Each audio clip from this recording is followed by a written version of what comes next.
Os comentários apareceram aqui. Ó, pai, o chat aparecerá Tá aqui, bom. tá? Tá ao vivo já. Já tá ao vivo. Não, tá não. Ao vivo. Fala. Aí, tá. Bom dia, irmãos. Estamos aqui iniciando nossa escola dominical de uma forma diferente hoje devido ao coronavírus. Nós estamos transmitindo aqui de casa e vamos dar seguimento. A Igreja de Cristo não pode parar. Mesmo diante das lutas, dificuldades, adversidades que venham a surgir, o Evangelho continua. E a igreja, ela não é as quatro paredes ou o terreno da igreja. A igreja são as pessoas. Então, se nós estivermos reunidos, juntos, nessa live, a Igreja de Cristo está reunida, e BBN está reunida para estarmos juntos cultuando ao Senhor nosso Deus. Nós vamos dar sequência ao capítulo 36, né? Concluímos o capítulo 35 de Gênesis na semana passada, e hoje nós daremos seguimento ao capítulo 36, onde trata aqui a respeito da descendência de Esaú.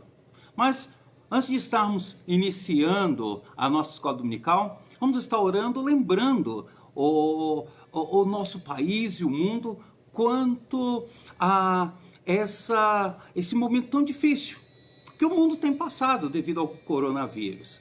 E o mundo está perplexo com o que está acontecendo. E, meus irmãos, o que está acontecendo aqui nada mais é do que o cumprimento das profecias. Sabe, Cristo disse que os últimos dias as coisas aconteceriam como se fosse, os sinais viriam como se fosse as dores de parto. E o parto ele é assim, né? Quando a irmã Viana estava grávida, eu me lembro, começava com uma contração e ela, olha, eu senti alguma coisa.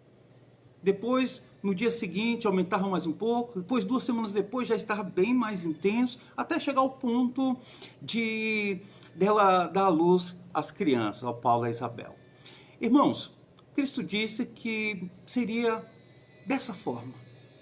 Sabe, terremotos, doenças, guerras, o mundo sempre teve.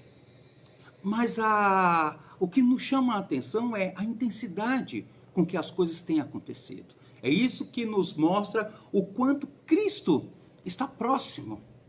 E é interessante, doenças sempre tivemos. Temos 50 anos de idade, fiz na semana passada. E olha, eu não me lembro de uma situação parecida com essa, em que o mundo inteiro está envolvido dentro de uma questão de saúde, uma questão de um vírus que, de uma forma terrível, tem alcançado o mundo inteiro. Então, para nós que somos cristãos, não há nenhum motivo para estarmos aqui perplexos ou dizendo que não entendemos. Sim, entendemos o que está acontecendo. Jesus está voltando. E, olha, é só mais um dos sinais dos muitos que nós veremos aí adiante, tá bom? Vamos estar orando então nesse instante. Pai Celestial, na tua santa e maravilhosa presença, ó Pai, reunidos em teu nome, nós estamos nesse instante fazendo essa transmissão para o teu povo, para, ó Pai, continuar nos alimentando da tua palavra, nos abastecendo de fé, para enfrentarmos esses momentos tão difíceis e tão delicados que temos passado em nossa nação, ó Deus. Pai Celestial, que o Senhor possa tomar conta da nossa nação, que o Senhor possa ter misericórdia do teu povo. Pai Celestial, que essa nação venha se arrepender ao Senhor Jesus Cristo, que esse povo venha entender que somente a salvação em Cristo, que eles possam abrir seus corações e entenderem que Deus está dando mais uma oportunidade, ó Pai, para aqueles que ainda não o reconheceram como Senhor e Salvador em suas vidas. Pai Celestial, protege o nosso povo, protege a saúde dos teus filhos. Aqueles que têm negócios, ó Pai, que o Senhor possa mantê-los, que o Senhor possa abastecê-los, que o Senhor possa, ó Deus, estar concedendo a eles a oportunidade de não estarem perdendo seus clientes, de estarem pagando as suas contas, de estarem subsistindo, ó Deus, diante de tal situação. Nós sabemos, ó Pai, que o Senhor é nosso pastor e nada nos faltará. E a tua palavra diz que ainda que nós andássemos pelo vale da sombra e da morte, não temeríamos mal algum, porque tu está conosco, a tua vara e o teu cajado nos consolam. Esteja conosco, ó Pai, nesses momentos tão difíceis, que possamos superá-los, que não venhamos a perder a fé, mas que venhamos, ó Deus, a cada dia estarmos mais apegados ao Senhor. Pai Celestial, abençoe a escola dominical, abençoe a aula que teremos agora, o Senhor possa verdadeiramente falar aos nossos corações e que teu povo, ó Pai, possa continuar sendo alimentado pela tua palavra, Deus. Ó Pai, nós dedicamos ao Senhor essa escola dominical e nós, ó Deus, dedicamos ao Senhor todo o nosso agradecimento pela bênção de podermos estar em comunhão com o teu povo através da mídia eletrônica. E é em nome de Jesus que nós fazemos essa oração. Amém e amém, ó Pai. Meus irmãos, o capítulo 36 de Gênesis irá tratar a respeito da descendência de Esaú. Esaú é um personagem marcado na igreja devido a uma decisão muito infeliz que ele tomou na sua vida quando ele abriu mão da sua primogenitura. E meus irmãos, isso é um fato que marcou a vida de Esaú, a história de Esaú e a sua descendência também. Lá em Hebreus 12, de 15 a 17, o escritor de Hebreus ele diz assim: tendo cuidado de que ninguém se prive da graça de Deus, e de que nenhuma raiz de amargura brotando vos perturbe, e por ela muitos se contaminam, e ninguém seja devasso ou profano como Esaú. Olha como a Bíblia se refere a Esaú, que por uma refeição vendeu o seu direito à primogenitura. Lembrando que todas as bênçãos que Deus havia prometido ao povo, a Abraão, Isaac e Jacó, Esaú seria o herdeiro. Porém, ele abriu mão para um prato de lentilhas. E diz: olha, ninguém seja devasso ou profano como Esaú, que por uma refeição vendeu o seu direito da primogenitura. Porque bem sabeis que, querendo ele ainda depois herdar a bênção, foi rejeitado, porque não achou lugar de arrependimento, ainda que com lágrimas o buscou. Meus irmãos, aqui está uma mensagem à parte para nós. Quantos de nós temos nos privado da graça de Deus, ou temos perdido as bênçãos de Deus em nossas vidas, quando por coisas tão pequenas nós trocamos Deus por essas coisas efêmeras, passageiras que a vida oferece? Que não sejamos devassos ou profano, como o escritor de Hebreus se refere à pessoa de Esaú, pela troca infeliz que ele fez. Mas sabe, irmãos, é interessante como Deus também é misericordioso, porque as promessas dele ele não nega. E ele prometeu a Rebeca que do ventre dela havia 2 grandes nações. E Esaú, ele constituiu uma grande nação. E aqui no capítulo 36 de Gênesis, nós vamos ver exatamente a descendência de Esaú e a nação que Deus constituiu através de Esaú. Olha só o que diz o texto. Vamos lá, abram lá em Gênesis 36, lerei do versículo 1 ao versículo 43. Não mudarei a forma da lição, normalmente temos feito assim, lemos o capítulo e depois o comentamos, tá? Então nós vamos ler e nós vamos depois, na sequência, comentarmos o capítulo de número 3, o capítulo de número 36 do livro de Gênesis, que fala a respeito de Esaú. E diz assim o texto: e essa é a história da família de Esaú, que é Edom. Lembrando que Edom é uma palavra que significa vermelho. E se nós voltarmos lá, quanto ao nascimento de Jacó e Esaú, nós vamos ver que ele era um menino cabeludo e ruivo. A palavra Edom significa vermelho e é um nome que será dado à nação que Esaú constituirá com seus descendentes. Esaú casou-se com mulheres de Canaã: Ada, filha de Elon, o Hitita, e Oolibama, filha de Aná e neta de Zibeão, o Eveu, e Basemate, filha de Ismael e irmã de Nebaiote. Ada deu a Esaú um filho, chamado Elifaz. Basemate deu-lhe Reuel, e Oolibama deu-lhe Jeus, Jolão e Corá. Esses foram os filhos de Esaú, que lhe nasceram em Canaã. Esaú tomou suas mulheres, seus filhos e filhas, e todos os de sua casa, assim como os seus rebanhos, todos os outros animais e todos os bens que havia adquirido em Canaã, e foi para outra região, para longe de seu irmão Jacó.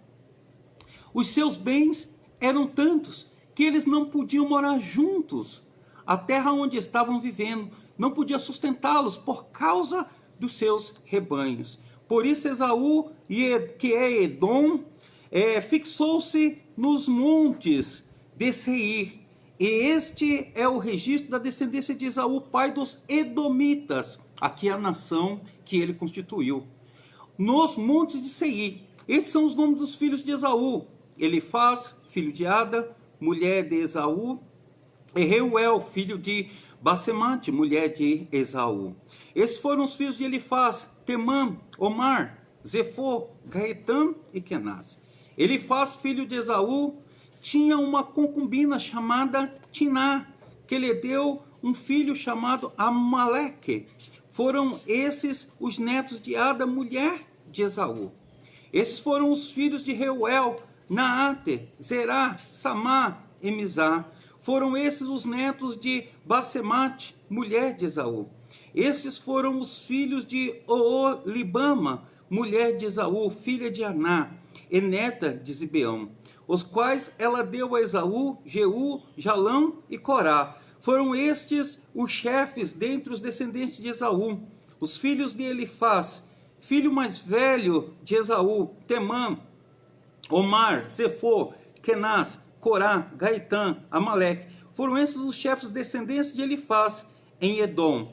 Eram netos de Ada. Foram esses os filhos de Reuel, filho de Esaú.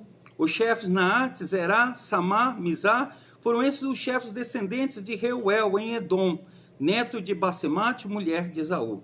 Foram esses os filhos de Oolibama, mulher de Esaú, os chefes Jeú, Jalão, Corá. Foram esses os chefes descendentes de Oolibama, mulher de Esaú, filha de Anã.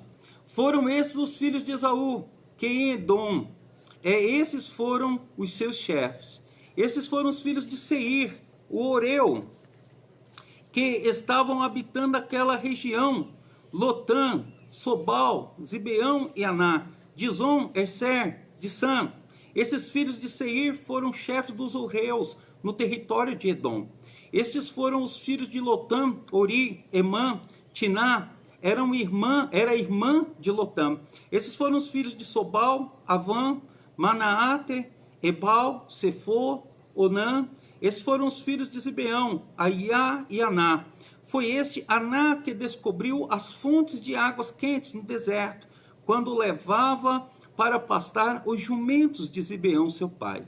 Esses foram os filhos de Anã, Disson, Oolibama, a filha de Aná. Esses foram os filhos de Dizon, Edam, Esbam, Itram e Queram. Esses foram os filhos de Éser, Bilã, Zaavã e Acã.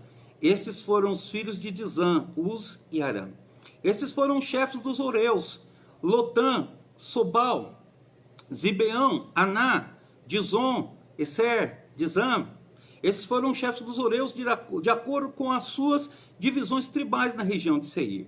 Esses foram os reis que reinaram no território de Edom, antes de haver rei entre os israelitas. Belá, filho de Beor, reinou em Edom. Sua cidade chamava-se Dinabá. Quando Belá morreu, foi sucedido por Jobabe, filho de Zerá, de Borá. Jobabe morreu. Eusã, da terra dos Temanitas, foi o seu sucessor. Uzã morreu. E Haddad, filho de Bedad, que tinha derrotado os midianitas na terra de Moabe, foi o seu sucessor. Sua cidade chamava-se Avid. Haddad morreu. E Samlá, de Maresca, foi o seu sucessor. Samlá morreu. E Saul de Reobote, próximo de Eufrates, foi o seu sucessor. Saul morreu. E Baal-Anã, filho de Aquibor, foi o seu sucessor. Baal-Anã, filho de Aquibor, morreu. E Haddad foi o seu sucessor. Sua cidade chamava-se Paú. E o nome da sua mulher era Metabel, filha de Metred, neta de Mezaabe. Esses foram os chefes descendentes de Esaú, conforme seus nomes, clãs e regiões: Tinã, Alva, Jatete, Olibama, Elá, Pinom, Kenaz, Temã, Misbaz, Magdiel e Irã. Foram esses os chefes de Edom. Cada um deles fixou-se numa região da terra que ocuparam. Os edomitas eram descendentes de Esaú. Meus irmãos, aqui nós vemos 3 genealogias.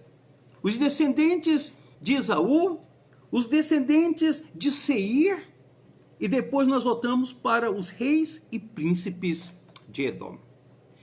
O texto sagrado nos diz que Saul e Jacó habitavam ali em Canaã.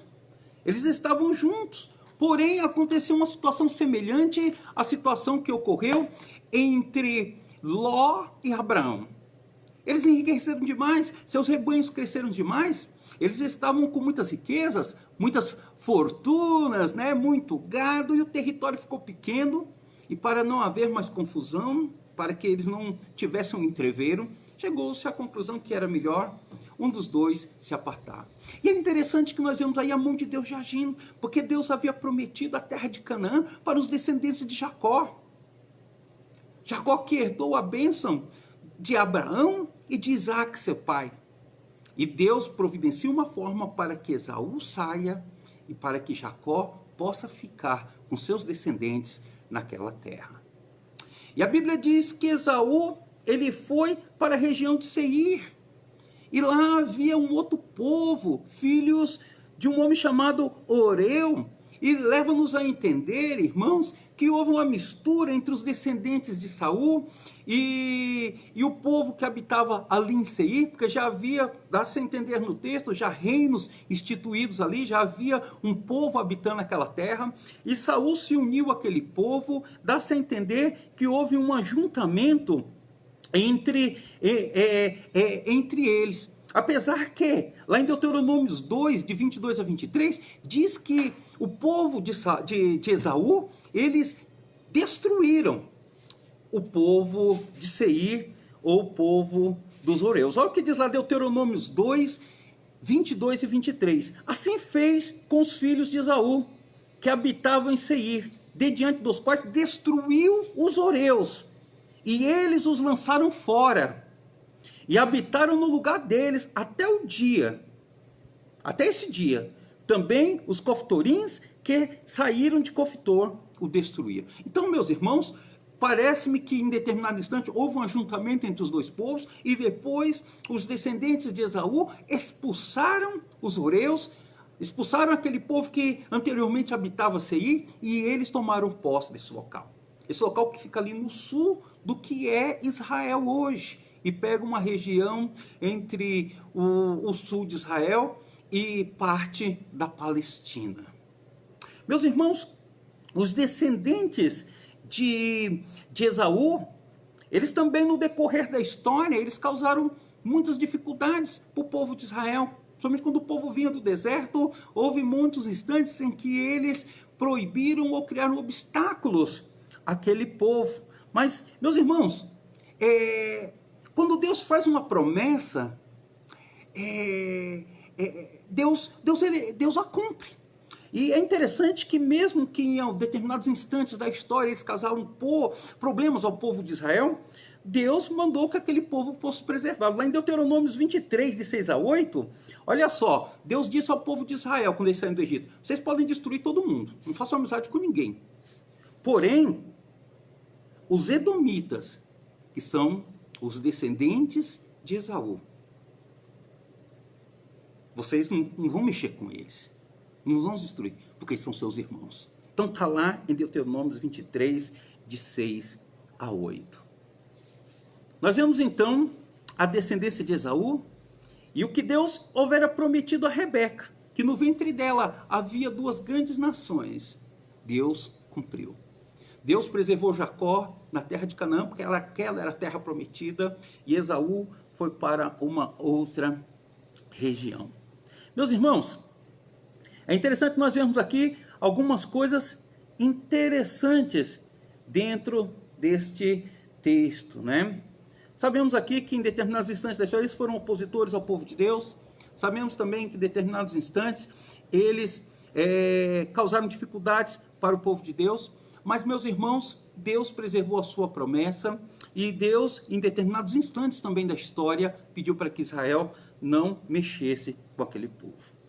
O nome Edom significa vermelho.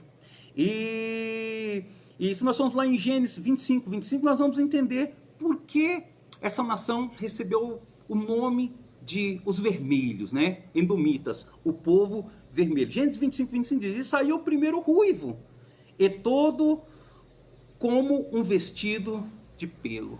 O nome Esaú significa peludo. E o nome Edom significa vermelho. Por quê?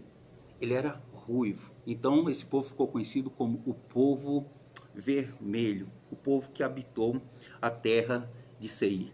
Que invadiu aquela terra, de certa forma sim, coabitou com o povo Oreu, né? Que habitava Seir. E depois expulsou esse povo para tomar o controle daquela nação. Então aqui nós temos a conclusão, né? Dessa separação de Jacó com seu irmão Esaú e a promessa de Deus sendo cumprida. Verdadeiramente saiu do ventre de Rebeca duas grandes nações. Meus irmãos, eu estou vendo aqui que os irmãos estão se comunicando aqui comigo. Eu gostaria de saber agora se há perguntas ou comentários que os irmãos gostariam de fazer. Vamos estar comentando então, vamos estar conversando a respeito desse texto. É um texto que não tem muito assim o que falar, porque trata-se de uma genealogia. Nós temos aqui uma série de nomes, né, e de genealogia, mas a verdade da história é essa. Esaú constituiu um reino, e como Deus houvera prometido, fez de Esaú também uma grande nação. Temos alguma pergunta?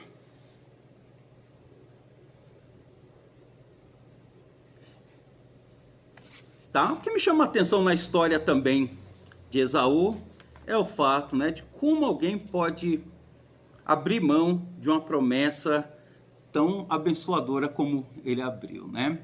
Ele permitiu com que perdesse todas as bênçãos que Deus havia reservado a ele, que foram transferidas para a pessoa de Jacó.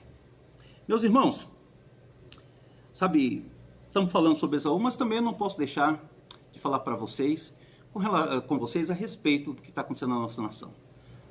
Não vamos deixar de orar, irmãos, não vamos deixar está clamando a Deus. Vivemos momentos difíceis, principalmente aqueles irmãos que têm negócios, têm comércios, tá? Os irmãos que são empregados. Mas não sabemos se esse país fechar durante 3 meses, igual o presidente estava falando, né? Que talvez a crise só vai começar a passar em setembro. Imagina os nossos empregos, os nossos salários, aqueles irmãos que têm negócio, né? Eu também sou um daqueles que têm negócio. E eu estou, não diria desesperado, mas estou aflito com o que possa vir a ocorrer na nossa nação. É momento de estarmos orando, irmãos. É momento de estarmos entregando a Deus a nossa nação, para que Deus possa ter misericórdia do nosso povo, que Deus possa estar abençoando o seu povo que vive nessa nação. Nós sabemos que nada acontece por acaso. Se Deus está permitindo essa situação no país hoje, é porque Ele tem um propósito, que muitas vezes a gente pode não estar entendendo nesse momento, mas Ele tem um propósito. Sabe, meus irmãos, eu fico pensando aqui comigo, talvez Deus esteja nos despertando para algo que a igreja no Ocidente fez pouco caso, que é o sofrimento dos crentes, dos cristãos no Oriente Médio e em algumas regiões da África. Igrejas estão sendo fechadas em países como a China, Indonésia, países como Uganda, países como Nigéria. Oriente Médio nem se fala, é proibido pregar o evangelho e pessoas têm sido mortas. Famílias têm entregado seus parentes que se converteram para serem mortos, apedrejados em praça pública. Está tendo uma grande perseguição aos cristãos nessas regiões. E o Ocidente, as igrejas do Ocidente estão, sabe, nós estamos preocupados aqui com os nossos problemas. Ninguém está ligando para o que está acontecendo com os cristãos nessas regiões que estão passando por perseguições. Está havendo aí um descaso da igreja. Talvez, meus irmãos, Deus permitiu essa situação de nós estarmos fechando as nossas igrejas hoje. Temos que fazer cultos online, para que nós possamos sentir um pouco do que aqueles cristãos lá nessas regiões do Oriente Médio, da África e de algumas regiões da Oceania estão passando nesse instante. Talvez seja um momento de despertamento para nós estarmos orando mais e fazendo alguma coisa por esses cristãos que estão sendo mortos e perseguidos nesses locais. A igreja perseguida existe. E acentuou-se a perseguição mais e mais ultimamente. O presidente dos Estados Unidos, quando assumiu, ele falou que ia proteger os cristãos do mundo. Mas ele não fez nada. E sabe, meus irmãos, a igreja batista mundial não tem feito nada e muitos batistas têm morrido. Muitas igrejas batistas têm sido obrigadas a serem fechadas na China. Católicos também têm sido perseguidos, católicos têm sido mortos no Oriente Médio, na Ásia, na Oceania. E sabe, meus irmãos, a gente não vê a igreja católica também fazendo nada. Talvez Deus permitiu essa situação quanto à igreja do Ocidente, para que nós possamos sentir um pouco o que é o peso de termos a igreja fechada e não cultuarmos a Deus.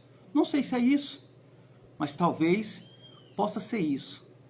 Irmãos, possamos orar, tá? Que Deus possa ter misericórdia de cada um de nós, que não venhamos a ser vítimas dessa epidemia, que os irmãos que têm negócio, seus empregos, possam serem preservados. E eu acredito numa coisa. Salmos 23, hoje de manhã, no zap da igreja, eu passei uma pequena mensagem, como eu vou fazer todos os dias, para que nós não venhamos a perder a fé, mas que possamos estar sempre firmados no Senhor. Salmos 23 diz assim: o Senhor é meu pastor e nada me faltará. Deitar-me faz em verdes pastos, guia-me mansamente sobre as águas tranquilas. E eu gosto do próximo versículo que diz assim: ainda que eu andasse pelo vale da sombra e da morte, não temeria mal algum, porque tu estás comigo, a tua vara e o teu cajado me consolam. Meus irmãos, não se esqueça de uma coisa: são dias difíceis sim, mas o Senhor é o nosso pastor e a promessa é que nada nos irá faltar. Amém, irmãos?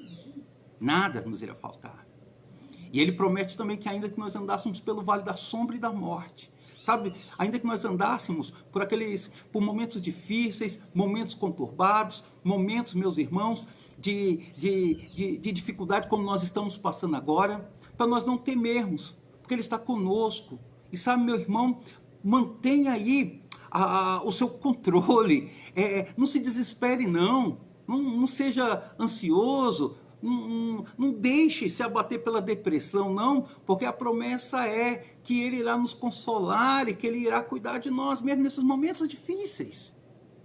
Eu tenho certeza de uma coisa: em Cristo nós somos mais do que vencedores. E se Deus está permitindo essa provação sobre a Igreja de Cristo aqui no Brasil, sobre você, crente, pode ter certeza de uma coisa: nenhuma aprovação vem para a destruição do servo de Deus. Não.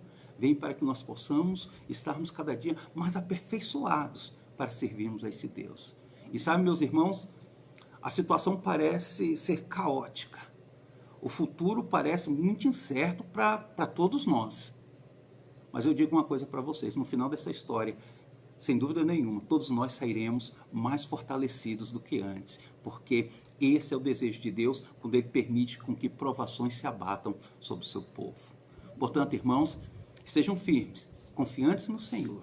E sabe, continua aí a sua leitura, né? Voltando aqui para a gente, próxima semana nós estaremos falando sobre José, que é esse sim, é um personagem maravilhoso, importantíssimo de ser estudado. Hoje nós concluímos aqui Esaú, a sua descendência, o povo que ele gerou, a nação que ele gerou. Nós vimos aqui o cumprimento da promessa da parte do Senhor, que do ventre de Rebeca sairia duas grandes nações, e saíram, tá? E nós vimos aqui que Deus providenciou que houvesse um apartamento entre Jacó e Esaú, para que Jacó ficasse em Canaã e Esaú fosse para uma outra região, e lá ele estabeleceu o seu povo, estabeleceu a sua nação.